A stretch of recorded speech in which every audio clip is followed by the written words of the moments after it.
Hello guys, I am once again with you.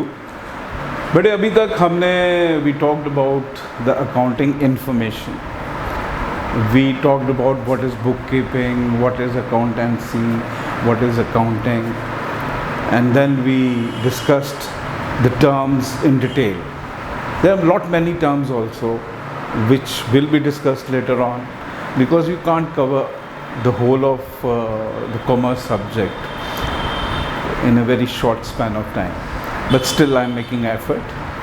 So today आज मैं आपको MCQs के बारे में बताऊंगा जो आपके पेपर में आएंगे, how to deal with it. आप ऐसा कीजिएगा, एक स्क्रीनशॉट ले लें और पहले आप खुद इन्हें ट्राई कीजिएगा और फिर आंसर्स को टैली कीजिएगा वेरी शॉर्टली। यहाँ पे तो बहुत कम MCQs आ रहे हैं, we have plenty of them.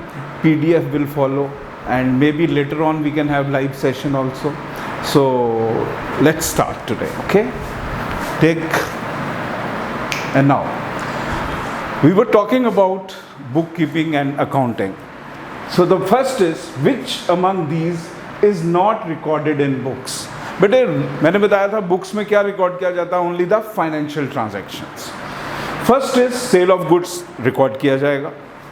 Second is payment of salary, बेटे वो भी रिकॉर्ड किया जाएगा, वो भी फाइनेंशियल एस्पेक्ट है। Third is quality of staff.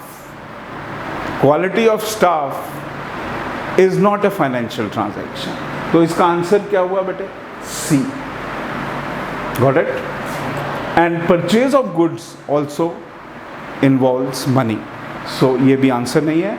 तो बेटे इनमें से कौन सी चीज़ रिकॉर्ड नहीं की जाती, वो इसमें कोई फाइनेंशियल एस्पेक्ट नहीं है, इसलिए इसे रिकॉर्ड नहीं किया जाएगा। Next is book keeping is mainly concern with, we talked कि बुक कीपिंग में सिर्फ क्या होता है बेटे? रिकॉर्डिंग होती है। एनालिसिस, समराइजिंग, इंटरप्रिटेशन, कम्युनिकेशन, ये तो अकाउंटिंग की बात है, तो इसके बारे में हम बात करते हैं। तो first is recording of financial data.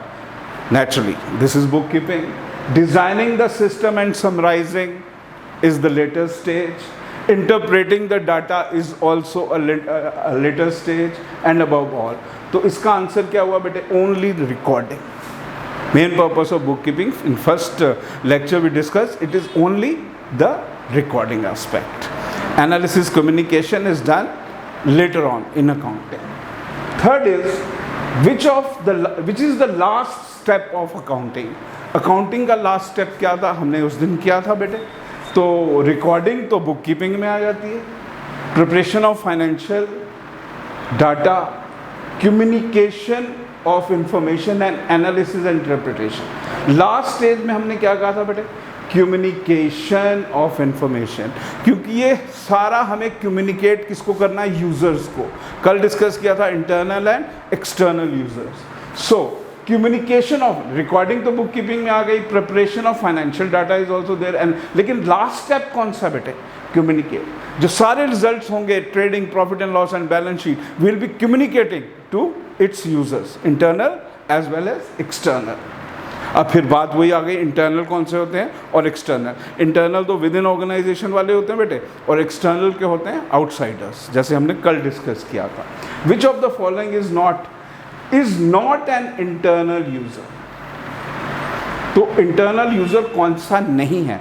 Board of director तो इंटरनल होते हैं बेटे, एम्प्लॉयज भी विद इन द ऑर्गेनाइजेशन वो भी इंटरनल है, मैनेजर्स भी इंटरनल हैं, तो बचा क्या? Lenders. Lenders are external, we discussed it yesterday.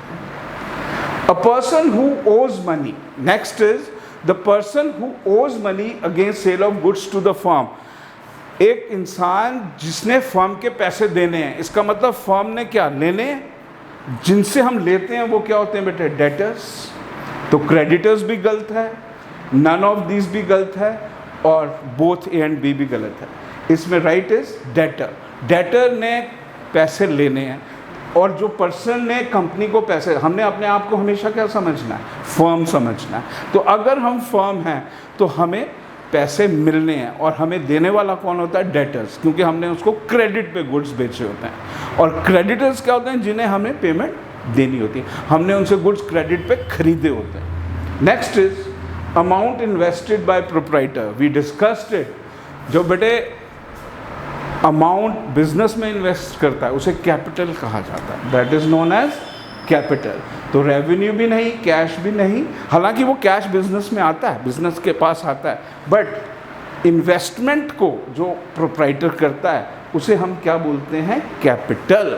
Capital is invested by the proprietor into the business. Next is external users of accounting information. तो external में कौन कौन आ जाएगा बेटे, गवर्नमेंट, हाँ एक्सटर्नल है, कल किया था। Researchers, they are also out of the organisation. Investors also they are out, they want to see the information. So इसमें ऑल द अबव, तो ये तीनों बेटे गवर्नमेंट, इन्वेस्टर्स और रिसर्चर्स तीनों ही आउटसाइडर्स हैं, they are all external users. Which of the following transaction is not of financial character. आप खुद ही बताएं बेटे, फाइनेंशियल करेक्टर की ही ट्रांजैक्शंस को रिकॉर्ड करते हैं, इनमें से कौन सी ट्रांजैक्शन है जो फाइनेंशियल करेक्टर की नहीं है। परचेज ऑफ गुड्स, पैसा लगता है खरीदने में। परचेज ऑफ बिल्डिंग, बहुत पैसा लगता है खरीदने में। पेमेंट ऑफ सैलरी, पेमेंट देनी है तो money is involve. Strike by employees, तो स्ट्राइक जो है this is not a financial corrector.